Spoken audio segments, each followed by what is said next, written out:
বন্ধুরা, চাঁদের দিকে আরও এক ধাপ। ভারতের পর কি এবার পঞ্চম হবে জাপান? জাপান কি তাহলে ভারতের পরের নাম? তারাই কি পঞ্চম হতে চলেছে এই দৌড়ে? চাঁদের দিকে আরও এক ধাপ এগোনোর চিহ্ন পাঠিয়ে জানান দিল উদীয়মান সূর্যের দেশ।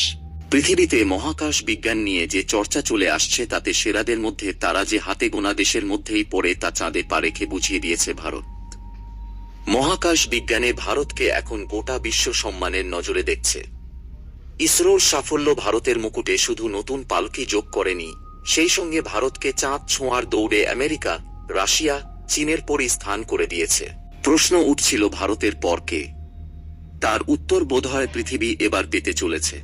অন্তত সে বিষয়ে অনেকটাই আশাবাদী জাপান।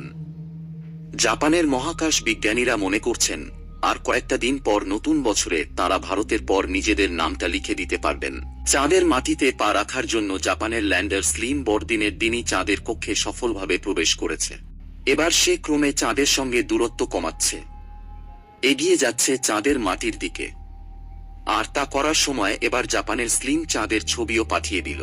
স্লিম যে দূরত্বে রয়েছে সেখান থেকে সে চাঁদের মাটির ছবি তুলে পাঠিয়ে দিয়েছে। জাপান গোটা বিশ্বকে দেখালো তাদের সাফল্যের একটা ধাপ। আগামী 20 জানুয়ারি চাঁদের মাটিতে পা রাখার কথা জাপানের এই ল্যান্ডারের। আর তা রাখতে পারলেই বিশ্বের পঞ্চম দেশ হিসাবে চাঁদের মাটিতে পা রাখার বীরতম কৃতিত্ব অর্জন করবে জাপান। তবে সেই সাফল্য জাপান শেষ পর্যন্ত অর্জন করতে পারবে কিনা তার জন্য 20 জানুয়ারি পর্যন্ত অপেক্ষা করতেই হবে। বন্ধুরা, মহাকাশ সম্বন্ধে নতুন নতুন আপডেট পেতে চ্যানেলটিকে সাবস্ক্রাইব করুন পরবর্তী ভিডিও দেখার জন্য।